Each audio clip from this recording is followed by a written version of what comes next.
Jordan Trunner OS makes its mark in the light Orewood Brown and Phantom colorway after being spotted on Jalen Hurts during Eagles training camp.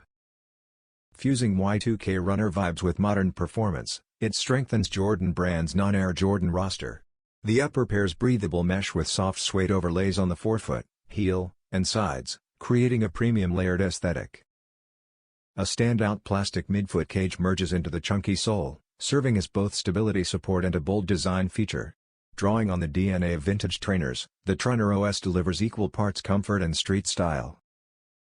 Priced at $115 and set to launch late October on Nike.com Jordan, it offers a refined neutral palette ready for versatile wear.